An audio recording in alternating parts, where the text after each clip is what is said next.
Iran Israel जंग के बीच हमलों में इजराइल का लक्ष्य ईरान की सभी परमाणु ताकतों को नष्ट करना है।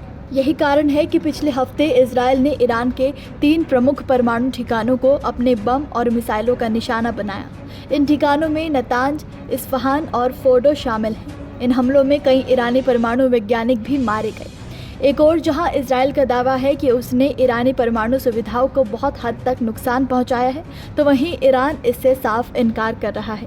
आपको बता दें कि ठिकाने बहुत ज़्यादा मजबूत और ज़्यादातर ज़मीन की गहराई में बंकर में बने हुए हैं। नतांज और फोर्डो वो ठिकाने हैं जहां पर ईरान यूरेनियम संवर्धित करता है, जबकि इस्फहान कच्चा माल उपलब्ध कराता है। इसलिए इन स्थलों को कोई भी क्षति ईरान की परमाणु हथियार बनाने की क्षमता को सीमित कर देगी। तो वहीं सबसे पहले सवाल आता है कि आखिर यूरेनियम संवर्धन वास्तव में है क्या। यूरेनियम एक भारी धातु है जो प्राकृतिक रूप से पृथ्वी में पाया जाता है। इसमें 2 प्रमुख आइसोटोप होते हैं, यूरेनियम 238 और यूरेनियम 235। यूरेनियम 238 अधिक मात्रा में मिलता है, यानी कि 99.27% में, और यूरेनियम 235 यानी कि बहुत ही कम मात्रा में मिलता है, 0.72% मात्रा में। लेकिन असली मैजिक यूरेनियम 235 में होता है, क्योंकि यही अणु विखंडन यानी न्यूक्लियर फिजन की कड़ी प्रतिक्रिया के लिए जिम्मेदार होता है। तो वहीं ये सवाल भी आता है कि आखिर ये यूरेनियम संवर्धन होता कैसे है। तो बता दें कि इसका भी एक जटिल प्रोसेस है। यूरेनियम को संवर्धित करने का मतलब है कि प्राकृतिक रूप से पाए जाने वाले तत्व में बदलाव करना और यूरेनियम 238 को हटाते हुए यूरेनियम 235 की मात्रा को बढ़ाना। संवर्धन वर्तमान में सेंट्रीफ्यूज के माध्यम से किया जाता है। ईरान के परमाणु संयंत्रों में यूरेनियम संवर्धन की यही तकनीक इस्तेमाल की जा रही है। सेंट्रीफ्यूज इस तथ्य का इस्तेमाल करते हैं कि यूरेनियम 238 यूरेनियम 235 से लगभग 1% भारी होता है। ये सेंट्रीफ्यूज यूरेनियम यानी गैस के रूप में लेते हैं और रोटर का उपयोग करके इसे हर मिनट 50,000 से 70,000 की दर से घुमाते हैं। सेंट्रीफ्यूज की बाहरी दीवारें 400 से 500 मीटर प्रति सेकंड की गति से घूमती हैं। ये काफ़ी हद तक सलाद स्पिनर की तरह काम करता है, जो पानी को किनारे की ओर फेंकता है, जबकि सलाद बीच में रहता है।